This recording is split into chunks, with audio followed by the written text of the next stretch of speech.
Hello and welcome to Crosstalk, where all things are considered. I'm Peter Lavelle.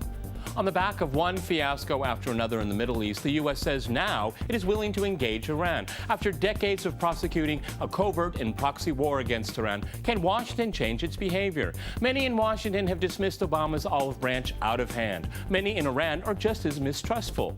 Is this quest for peace a fool's errand?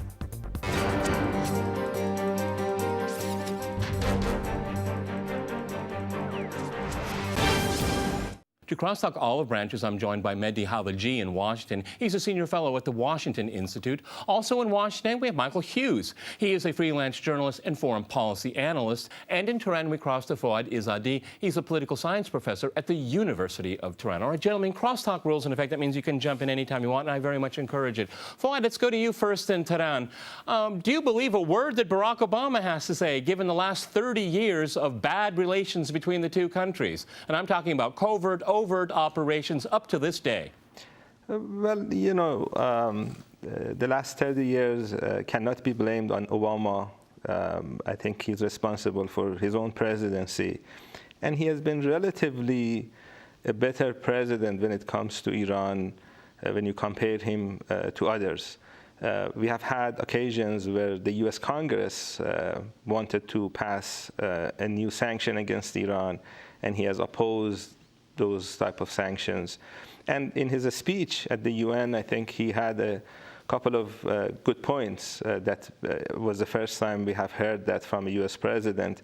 For example, he talked about President Rouhani having a mandate from the Iranian people, basically recognizing that there is a vibrant democracy in Iran and that a president is elected by the majority, and then he has a mandate from the majority. Fouad, if I could just jump in right here, but don't you think Mr. Obama is very much alone in Washington?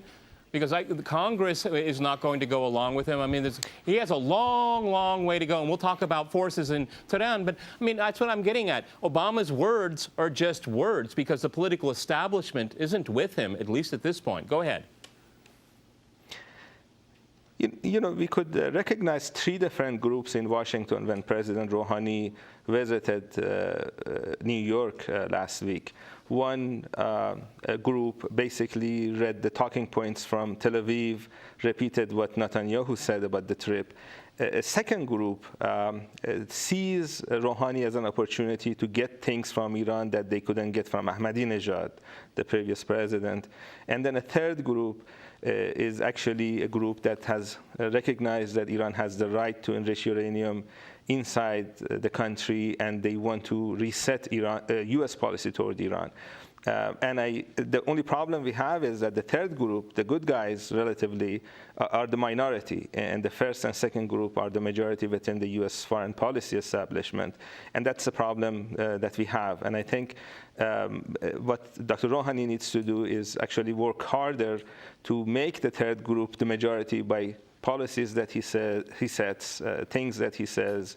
As I said, Obama was saying good things, some good things in his speech. All right. At the UN. Okay, the leaders are saying good things. Mehdi, if I go to you in Washington, okay, where do we go from here? Some pleasantries have been exchanged, but that's not policy. That's true. When they meet in Geneva and talk about the concrete steps both parties should take to build confidence and also describe the negotiation successful or a failure, we would see which one is more serious, which one is more determined to compromise. We haven't started that process yet. So it's too early to talk about the seriousness of President Obama or the seriousness of President Rouhani. I think up to now, they just exchanged nice words and they made lots of public relations stuff. But we have to see when it comes to the action, which one is really able to deliver its promises. Okay, Michael, I'll go to you. Who's blowing the most smoke here so far? Well, I think we need to keep in mind that Obama rallied the entire world to implement the strictest sanctions on Iran in history, in world history. Yep. And number two is he's got pressure from Congress on both sides of the aisle. They want, to pressure Iran, and there was a deal that Russia was involved with. There was an Iranian swap deal not too long ago that, because of Congress and the State Department, that window was missed. So we got to think of those two things. Those are both in, the Iranian conscience through this whole thing. So, forgive them for having doubt. And then again, it goes both ways. So the Iranian leader reached out to the American people through an op-ed.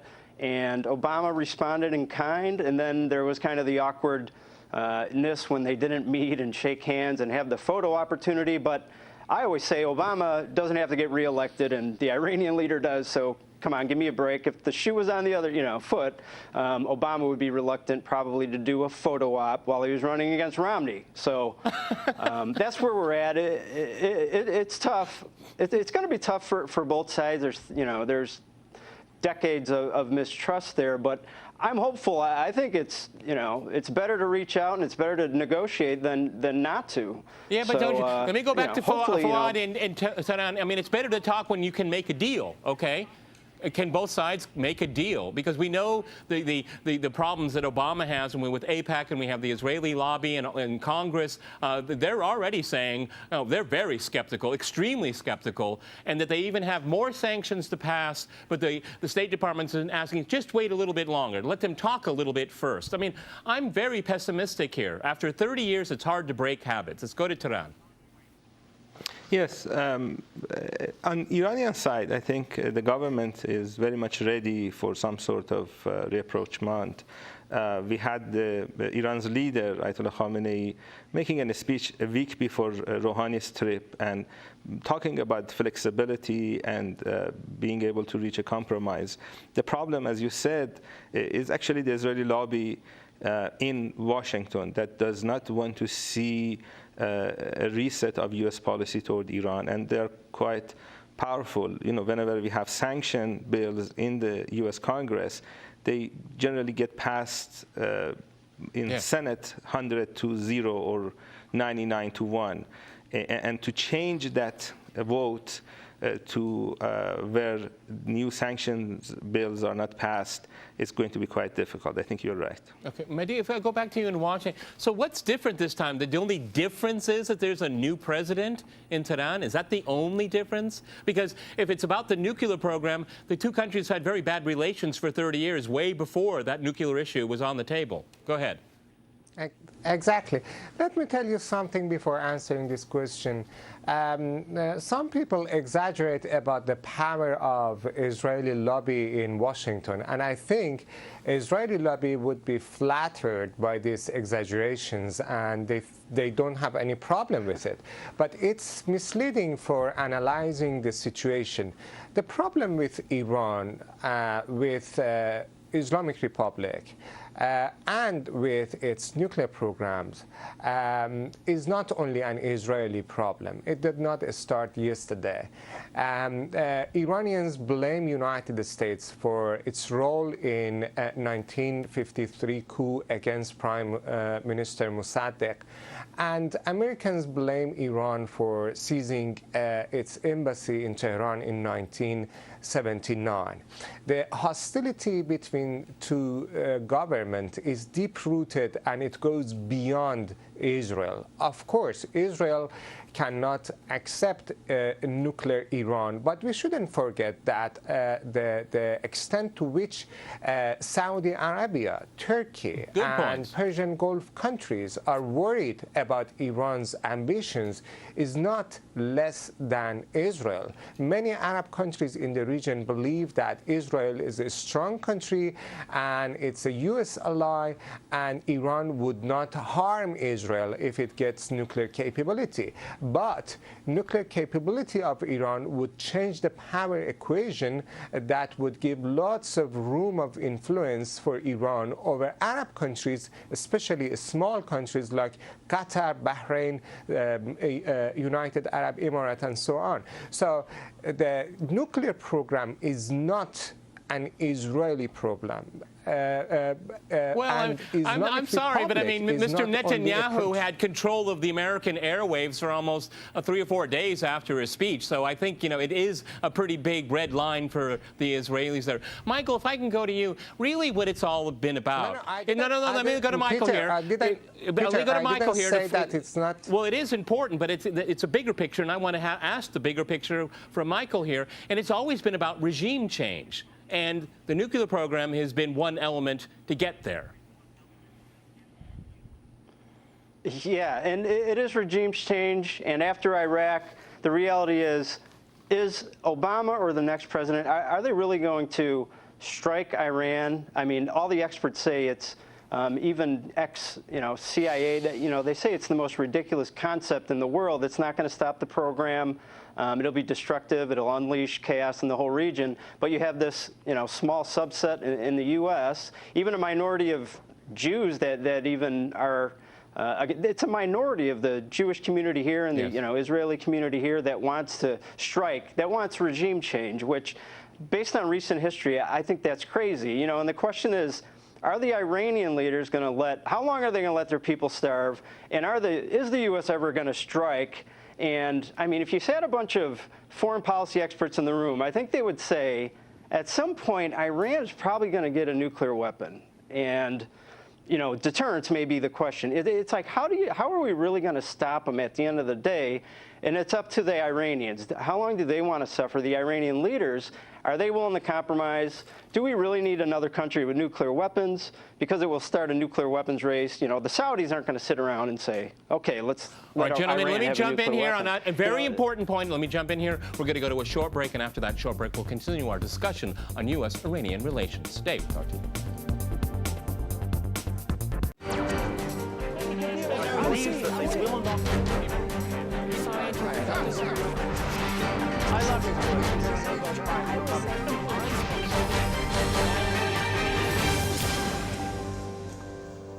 Welcome back to Crosstalk, where all things are considered. I'm Peter Lavelle. To remind you, we're discussing relations between Tehran and Washington.